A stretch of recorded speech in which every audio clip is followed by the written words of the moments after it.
Hello friends, मेरा नाम राकेश वर्मा और मेरे यूट्यूब चैनल पे आपका स्वागत है।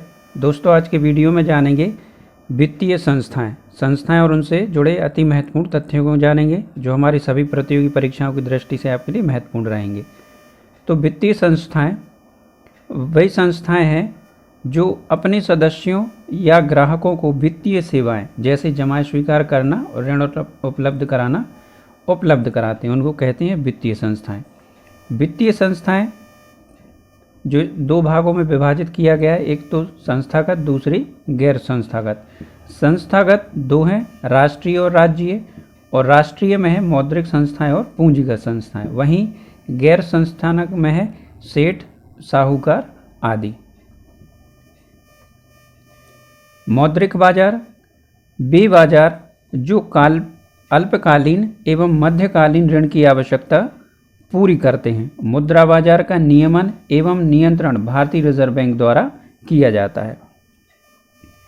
भारतीय रिजर्व बैंक तो इसकी स्थापना हुई थी 1 अप्रैल 1935 को और इसका मुख्यालय है मुंबई में। इसके क्षेत्रीय कार्यालय हैं कोलकाता, दिल्ली, चेन्नई और मुंबई। प्रथम गवर्नर थे आरबीआई के ऑसबॉर्न स्मिथ, वर्तमान गवर्नर शशिकांत दास। इसका राष्ट्रीयकरण हुआ था 1 जनवरी 1949 को। किस अधिनियम के तहत? बैंकिंग विनियमन अधिनियम 1934 के तहत इसका गठन हुआ। रिजर्व बैंक की संरचना जाने तो इसमें 1 गवर्नर होता है, 4 डिप्टी गवर्नर, 4 क्षेत्रीय कार्यालयों के गवर्नर, 10 भारत सरकार द्वारा नामित विशेषज्ञ और 2 भारत सरकार द्वारा नामित सरकारी अधिकारी। भारतीय बैंकिंग प्रणाली की संरचना जाने तो इसमें अनुसूचित बैंक होते हैं और गैर अनुसूचित बैंक होते हैं। अनुसूचित बैंकों में वाणिज्यिक बैंक और सहकारी बैंक होते हैं। अनुसूचित बैंक क्या होते हैं? तो जिन बैंकों को आरबीआई अधिनियम 1934 के द्वितीय अनुसूची में शामिल किया गया है उन्हें अनुसूचित बैंक कहा जाता है। अनुसूचित बैंकों के लिए जो शर्तें हैं वह इस प्रकार हैं कि आरबीआई अधिनियम 1934 की धारा 42(6) के मापदंडों का अक्षरशः पालन किया जाएगा। अनुसूचित बैंकों की भुगतान पूंजी और एकत्रित पूंजी 5 लाख रुपए से कम नहीं होनी चाहिए। अनुसूचित बैंकों की कोई भी गतिविधि जमाकर्ताओं के हितों पर प्रतिकूल प्रभाव नहीं डालेगी। अनुसूचित वाणिज्यिक बैंक तो अनुसूचित वाणिज्यिक बैंक है भारतीय स्टेट बैंक, राष्ट्रीयकृत बैंक, क्षेत्रीय ग्रामीण बैंक, विदेशी बैंक और निजी अन्य बैंक।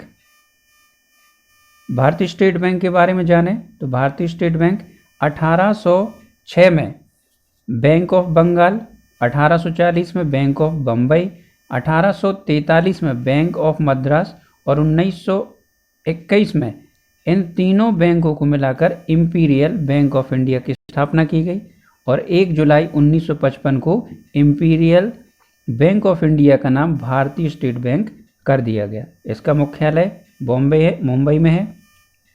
इसका वित्तीय वर्ष 1 जुलाई से 30 जून रहता है। भारतीय स्टेट बैंक के प्रथम चेयरमैन जॉन मथाई थे। भारतीय स्टेट बैंक की पहली महिला चेयरमैन अरुंधति भट्टाचार्य और 1 जुलाई 2017 को भारतीय स्टेट बैंक के सभी सहयोगी बैंकों का विलय कर दिया गया तथा वर्तमान में एसबीआई का एक भी सहयोगी बैंक अस्तित्व में नहीं है। राष्ट्रीयकृत बैंक तो राष्ट्रीयकृत बैंक 19 जुलाई 1969 को सरकार द्वारा देश के 14 बड़े निजी बैंकों का राष्ट्रीयकरण किया गया और इन बैंकों की पूंजी 50 करोड़ रुपए थी। 1980 में 6 निजी बैंकों का राष्ट्रीयकरण किया गया जिनकी पूंजी 200 करोड़ थी। 2019 में 3 बैंक ऑफ बड़ौदा में विजया बैंक तथा देना बैंक का विलय कर दिया गया। 1 अप्रैल 2020 से 6 bank syndicate bank, oriental bank of commerce, United bank, bank of India, corporation bank, Andhra bank का अस्तित्व समाप्त हो गया। इन बैंकों का विलय Canara bank, Punjab national bank, Indian bank और यूनियन बैंक ऑफ इंडिया में कर दिया गया है। वर्तमान में 12 राष्ट्रीयकृत बैंक हैं। पंजाब नेशनल बैंक जिसकी स्थापना हुई 1894 और इसका मुख्यालय है नई दिल्ली में। दूसरा है इंडियन बैंक जिसकी स्थापना हुई 15 अगस्त 1907 को और मुख्यालय चेन्नई में। तीसरा है स्टेट बैंक ऑफ इंडिया जिसका मुख्यालय है मुंबई में। कैनरा बैंक, इसकी स्थापना 1906 में हुई और मुख्यालय है बेंगलुरु। पांचवा यूनियन बैंक ऑफ इंडिया, इसकी स्थापना हुई 11 नवंबर 1919 और मुख्यालय है मुंबई में। छठवा है इंडियन ओवरसीज बैंक, स्थापना 10 फरवरी 1937 और मुख्यालय है चेन्नई में। सातवां बैंक यूको बैंक जिसकी स्थापना हुई 6 जनवरी 1943 और मुख्यालय है कोलकाता में। आठवां है बैंक ऑफ महाराष्ट्र जिसकी स्थापना 16 सितंबर 1935 और इसका मुख्यालय पुणे में। नौवां बैंक है पंजाब एंड सिंध बैंक, स्थापना 1908 और मुख्यालय नई दिल्ली। 10वां बैंक है बैंक ऑफ इंडिया जिसकी स्थापना 7 सितंबर 1906 और मुख्यालय Mumbai. Central bank of India स्थापना 21 दिसंबर 1911 और मुख्यालय मुंबई। 12वां है बैंक ऑफ बड़ौदा, स्थापना 20 जुलाई 1908 और मुख्यालय गुजरात बड़ौदा। अब जानते हैं क्षेत्रीय ग्रामीण बैंक। तो क्षेत्रीय ग्रामीण बैंक की स्थापना 2 अक्टूबर 1975 को हुई। अध्यादेश 26 सितंबर 1975 को पारित किया गया। समिति नरसिंहम समिति की सिफारिश पर गठन हुआ। इसमें स्वामित्व है केंद्र सरकार का 50%, स्पॉन्सर बैंक 35% और संबंधित राज्य सरकार 15%। तो 2 अक्टूबर 1975 को गांधी जयंती के दिन 5 क्षेत्रीय ग्रामीण बैंकों की स्थापना की गई। तो वह कौन कौन से थे? पहला मुरादाबाद उत्तर प्रदेश प्रथम बैंक, दूसरा मालदा पश्चिम बंगाल, तीसरा गोरखपुर उत्तर प्रदेश, चौथा भिवानी हरियाणा और पांचवा जयपुर राजस्थान। तो क्षेत्रीय ग्रामीण बैंक का नियमन नाबार्ड के द्वारा किया जाता है। गोवा एवं सिक्किम राज्यों में क्षेत्रीय ग्रामीण बैंक नहीं है। अप्रैल 2020 तक भारत में 43 क्षेत्रीय ग्रामीण बैंक थे। विदेशी बैंक। विदेशी बैंक, भारत के लिए विदेशी बैंक 2 प्रकार के हो सकते हैं। पहला जो भारत में अपनी ब्रांच खोलते हैं और दूसरा जो भारत में अपनी प्रतिनिधि शाखा के माध्यम से बिजनेस करते हैं। यह बैंक अपने देश के साथ साथ भारतीय रिजर्व बैंक द्वारा निर्धारित सभी बैंकिंग नियम और कानूनों का पालन करने के लिए बाध्य हैं। उदाहरण के लिए जैसे city bank, standard charter bank, HSBC bank. सहकारी बैंक, वे बैंक जिनका गठन एवं कार्यकलाप सहकारिता के आधार पर होता है। इनकी स्थापना राज्य सहकारी समिति अधिनियम के अनुसार होती है और इन बैंकों का नियमन राज्य सरकार तथा भारतीय रिजर्व बैंक द्वारा आंशिक रूप से किया जाता है। सामान्यतः इनकी शाखाएं एक राज्य तक ही सीमित होती हैं। सहकारी बैंकों के प्रकार, तो इसमें होते हैं प्राथमिक सहकारी बैंक, जिला सहकारी और राज्य सहकारी बैंक। तो प्राथमिक सहकारी शाख समितियाँ, इनकी स्थापना गांव, नगर या कस्बों में होती है जो कि किसानों, कारीगर, मजदूर या दुकानदारों का ऋण देती है। सामान्यतः इसमें कम से कम 10 सदस्य होते हैं। दूसरा केंद्रीय जिला सहकारी बैंक। केंद्रीय सहकारी बैंक एक निर्दिष्ट क्षेत्र में प्राथमिक कृषि शाख समितियों के संघ जिनका कार्य क्षेत्र सामान्यतः एक जिला होता है, इसलिए इन्हें जिला सहकारी बैंक कहा जाता है। तीसरा है राज्य सहकारी बैंक। इसे शीर्ष बैंक भी कहा जाता है। यह बैंक प्रत्येक राज्य में सहकारी ऋण संरचना का शीर्ष बैंक होता है। यह बैंक राज्य के केंद्रीय सहकारी बैंकों को वित्तीय सुविधाएं उपलब्ध कराता है और उनके कार्यों को नियंत्रित करता है। चौथा भूमि विकास बैंक। तो भूमि विकास बैंक 3 स्तरों में व्यवस्थित होते हैं, राज्य, केंद्रीय और प्राथमिक स्तर।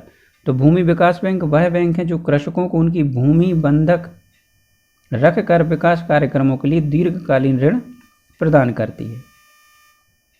भारत में अन्य प्रमुख विकास बैंक, पहला भारतीय औद्योगिक विकास बैंक IDBI जिसकी स्थापना हुई 1 जुलाई 1964। इसका मुख्यालय मुंबई में है और उद्देश्य है बृहत क्षेत्र के उद्योगों को ऋण उपलब्ध कराना। दूसरा राष्ट्रीय कृषि एवं ग्रामीण विकास बैंक। इसकी स्थापना हुई 12 जुलाई 1982। मुख्यालय है मुंबई में और इसकी जो समिति वह शिवरामन समिति की सिफारिश पर गठन हुआ और हिस्सेदारी 99% भारत सरकार की और 1% भारतीय रिजर्व बैंक की। तीसरा भारतीय औद्योगिक पुनर्निर्माण बैंक। इसकी स्थापना 1984 में। उद्देश्य बीमार उद्योगों के पुनर्निर्माण हेतु ऋण। चौथा, भारतीय लघु उद्योग विकास बैंक, स्थापना 1989 और मुख्यालय है लखनऊ में।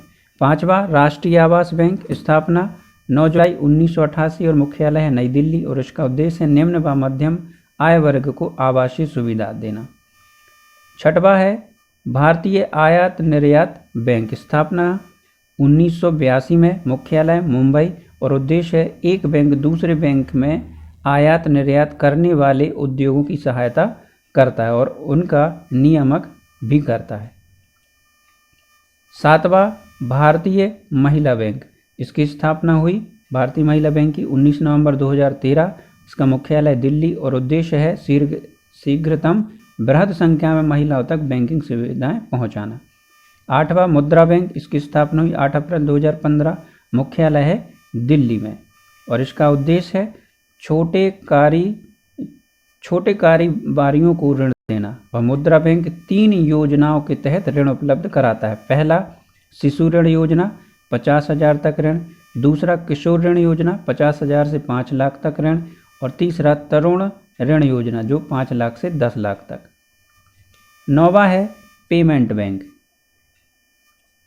तो भुगतान बैंक एक पब्लिक लिमिटेड कंपनी होती है जिनको भारतीय रिजर्व बैंक द्वारा लाइसेंस दिया जाता है तथा इनके द्वारा केवल सीमित बैंकिंग क्रियाकलाप किए जाते हैं।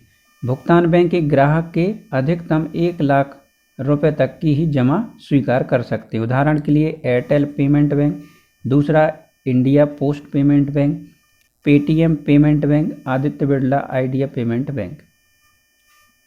दूसरा, गैर अनुसूचित बैंक, जिन बैंकों को आरबीआई अधिनियम 1934 की द्वितीय अनुसूची में शामिल नहीं किया गया उनको गैर अनुसूचित बैंक कहते हैं।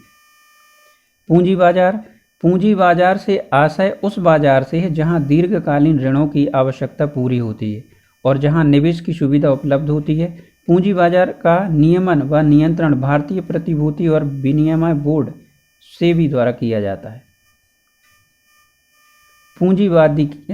पूंजी बाजार के प्रकार, तो ये 2 प्रकार होते हैं, गिल्ट एज्ड बाजार, दूसरे औद्योगिक प्रतिभूति बाजार। औद्योगिक प्रतिभूति बाजार 2 हैं, प्राथमिक प्रतिभूति बाजार और द्वितीयक प्रतिभूति बाजार। जानते हैं गिल्ट एज्ड बाजार। तो इस बाजार का संबंध कम जोखिम वाली प्रतिभूतियों से होता है और इस बाजार में भारतीय रिजर्व बैंक के माध्यम से सरकारी प्रतिभूतियों का क्रय विक्रय किया जाता है। इसे सबसे सुरक्षित बाजार भी कहा जाता है। दूसरा है औद्योगिक प्रतिभूति बाजार। तो औद्योगिक बाजार में नए स्थापित होने वाले या पहले से स्थापित औद्योगिक उपक्रमों के शेयरों का क्रय विक्रय किया जाता है। इसके 2 प्रकार होते हैं, प्राथमिक पूंजी बाजार और द्वितीयक पूंजी बाजार। तो प्राथमिक पूंजी बाजार में कंपनी सीधे जनता के बीच अंश पूंजी जारी करती हैं और इन्हें IPO इनिशियल पब्लिक ऑफर कहा जाता है और ये नए शेयर होते हैं और इनके जारी होने से पूंजी बाजार में नया निवेश आता है और इस प्रक्रिया में कोई भी दलाल नहीं होता बल्कि कंपनी सीधे निवेशकों को अंश पूंजी बेचती है। द्वितीयक पूंजी बाजार, तो द्वितीयक पूंजी बाजार में कंपनियों की अंश पूंजी को ब्रोकर के माध्यम से निवेशकों के बीच क्रय विक्रय किया जाता है और ये वे प्रतिभूतियां हैं जो प्राथमिक प्रतिभूति बाजार से पहले बिक चुकी होती हैं। द्वितीयक पूंजी बाजार को स्टॉक एक्सचेंज शेयर बाजार भी कहा जाता है। सेबी, तो सेबी का पूरा नाम है security exchange board of India और इसकी स्थापना हुई 12 अप्रैल 1988। मुख्यालय है मुंबई में और क्षेत्रीय कार्यालय है नई दिल्ली, कोलकाता, अहमदाबाद और चेन्नई और वैधानिक मान्यता भारतीय प्रतिभूति और विनिमय बोर्ड अधिनियम 1992। संगठनात्मक संरचना जाने, तो इसमें एक अध्यक्ष भारत सरकार द्वारा नियुक्त होता है। दूसरा 2 सदस्य होते हैं केंद्रीय वित्त मंत्रालय के अधिकारी। 1 सदस्य होता है भारतीय रिजर्व बैंक का और 5 सदस्य होते हैं भारत सरकार द्वारा नियुक्त। सेबी के कार्य, प्रतिभूति बाजार में निवेशकों के हितों की रक्षा करना तथा प्रतिभूति बाजार को उचित उपायों के माध्यम से विकसित करना एवं नियमित करना। स्टॉक एक्सचेंजों तथा किसी भी अन्य प्रतिभूति बाजार के व्यवसाय का नियमन करना। स्टॉक ब्रोकर्स, सब brokers, share transfer agent, trustees, merchant bankers, under writers, portfolio manager आदि कार्यों का नियमन करना, उन्हें पंजीकृत करना। म्यूचुअल फंड को सम्मिलित करते हुए सामूहिक निवेश की योजना को पंजीकृत करना, उनका नियमन करना। स्वयं नियमित संगठनों को प्रोत्साहित करना। प्रतिभूतियों के बाजार से संबंधित अनुसूचित व्यापार व्यवहारों को समाप्त करना। प्रतिभूतियों के बाजार से जुड़े हुए लोगों को प्रशिक्षित करना तथा निवेशकों की शिक्षा को प्रोत्साहित करना। प्रतिभूतियों के अंदरूनी व्यापार पर रोक लगाना। प्रतिभूतियों के बाजार में कार्यरत विभिन्न संगठनों के कार्यकलापों का निरीक्षण करना एवं सुव्यवस्था सुनिश्चित करना और उपरोक्त उद्देश्यों की पूर्ति के लिए शोध का कार्य करना। NSE नेशनल स्टॉक एक्सचेंज, जिसकी स्थापना हुई वर्ष 1992, इसका मुख्यालय है मुंबई में और बेंचमार्क है निफ्टी, शुरुआत हुई 1996। तो 50 लिस्टेड प्रमुख शेयरों का सूचकांक, जिसे निफ्टी या निफ्टी 50 कहते हैं, इसकी प्रकृति है स्टॉक एक्सचेंज। यहाँ शेयर को ऑनलाइन खरीदा व बेचा जाता है और इसके अध्यक्ष हैं गिरीश चंद्र चतुर्वेदी। और NSE पर 16,600 से अधिक कंपनियां लिस्टेड हैं। BSE बॉम्बे स्टॉक एक्सचेंज, स्थापना हुई वर्ष 1875, कार्यालय है इसका मुंबई और बेंचमार्क है सेंसेक्स और 30 लिस्टेड प्रमुख शेयरों का सूचकांक है और लिस्टिंग है 5000 से अधिक कंपनियां। सेंसेक्स तो सेंसिटिव इंडेक्स कहते हैं और अध्यक्ष हैं इसके विक्रमाजीत सेन और विशेष एशिया का पहला और सबसे तेज स्टॉक एक्सचेंज। गैर बैंकिंग वित्तीय कंपनियां, तो गैर बैंकिंग वित्तीय कंपनियां वे कंपनियां हैं जो कंपनी अधिनियम 1956 के तहत पंजीकृत होती है। यह कंपनियां बैंकों सामान्य गतिविधियों का संचालन करती हैं, लेकिन बैंकिंग रेगुलेशन एक्ट के तहत पंजीकृत नहीं होने के कारण इन्हें गैर बैंकिंग वित्तीय कंपनियां कहते हैं। उदाहरण के लिए Muthoot finance limited, Bajaj finance आदि। NBFC द्वारा कार्य, पहला जमाई स्वीकार करना, दूसरा ऋण उपलब्ध कराना, तीसरा स्टॉक, बॉन्ड्स, डिवेंचर, सरकारी प्रतिभूतियां जारी करना, चौथा लीजिंग, बीमा, चिटफंड आदि उपलब्ध कराना।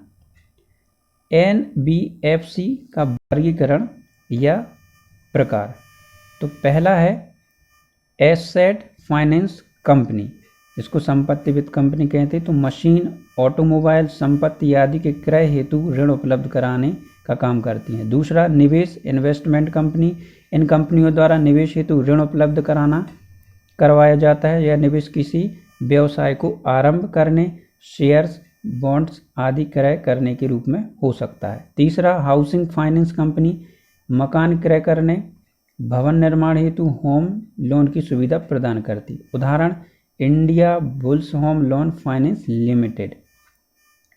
चौथा इंफ्रास्ट्रक्चर फाइनेंस कंपनी, तो निम्न शर्तें पूरी करती है।